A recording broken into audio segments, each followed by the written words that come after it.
गरीब और साफ दिल का इंसान था। वह दिन भर ठेला लेकर गली गली घूमकर आम बेचता और जो थोड़ा बहुत कमाता उसी से अपनी बीवी और बेटे का पेट पालता था। थुंग थुंग इतना सीधा था कि अगर कोई उसे कहे आसमान से लड्डू गिरने वाले हैं तो वह थाली लेकर छत पर खड़ा हो जाता था। लेकिन एक रात थुंग थुंग आम बेचकर जंगल के रास्ते से लौट रहा था। रात के लगभग 12 बज रहे थे। चारों तरफ ऐसा सन्नाटा था कि सिर्फ झींगुरों की आवाज सुनाई दे रही थी। तभी उसे रास्ते के बीच एक पुरानी जर्जर हवेली दिखी। हवेली के अंदर से एक अजीब सी आवाज आ रही थी। थुंग थुंग ने सोचा कोई अंदर तकलीफ में होगा और वह डरते डरते हवेली के अंदर चला गया। अंदर जाते ही उसने देखा एक बेहद डरावनी सफेद बालों वाली चुड़ैल उल्टी खड़ी थी और अपने लंबे लंबे नाखूनों से एक आम छील रही थी। यह देखकर थुंग थुंग डर के मारे थर थर कांपने लगा। तभी चुड़ैल अचानक सीधी हुई और उसे देखकर जोर से चिल्लाई, आज तक किसी ने मुझे आम छीलते नहीं देखा, पर तूने मेरा राज देख लिया। अब मैं ऐसी सजा दूंगी कि तू जिंदगी भर रोता फिरेगा। फिर चुड़ैल ने काला जादू फूंकते हुए कहा, चीन टपक दम दम,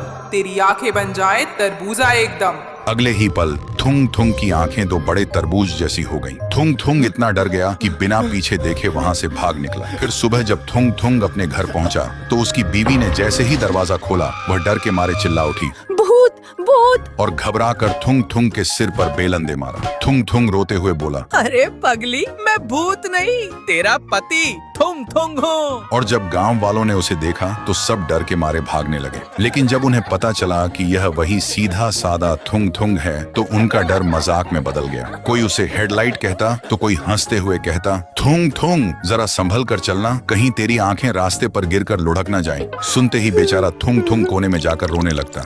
उसका आम बेचना भी बंद हो गया क्योंकि जो भी आम खरीदने आता वह उसकी आंखें देखकर ही डर जाता। थुंग थुंग अंदर से टूट गया। उसने सोचा इस श्राप से तो मौत ही भली, और वह अपनी मौत मांगने वापस उसी चुड़ैल के पास चला गया। वहाँ चुड़ैल बैठकर आम का अचार बना रही थी। लेकिन जैसे ही उसने थुंग थुंग को देखा वह जोर जोर से हंसने लगी। थुंग थुंग रोते हुए बोला, चुड़ैल जी, मुझे मार दीजिए, मेरी बीवी बच्चे भूखे हैं, गांव वाले मेरा मजाक उड़ाते हैं। मैं इस साफ दिल से सबकी मदद करता था, पर मुझे क्या मिला। ये कहते कहते थुंग थुंग के तरबूज जैसी आंखों से बड़े बड़े आंसू निकले और सीधा चुड़ैल के अचार में जा गिरे। और चुड़ैल ने जैसे ही वह अचार चखा उसे बड़ा स्वादिष्ट लगा क्योंकि उसमें एक साफ दिल वाले इंसान के आंसुओं का नमक था। अचार छककर चुड़ैल का दिल पिघल गया। उसने प्यार से कहा, थुंग थुंग, तेरा दिल सच में बहुत साफ है, तू इस श्राप के काबिल नहीं है। जा, मैं तेरा श्राप मुक्त कर दी। चुड़ैल ने एक बार फिर से फूंक मारी और अचानक वहाँ एक तेज धुआं फैल गया। और जब धुआं हटा तो थुंग थुंग अपने घर के बिस्तर पर था। उसने तुरंत आईना उठाकर देखा। उसकी आंखें बिल्कुल पहले जैसी ठीक और सुंदर हो चुकी थीं।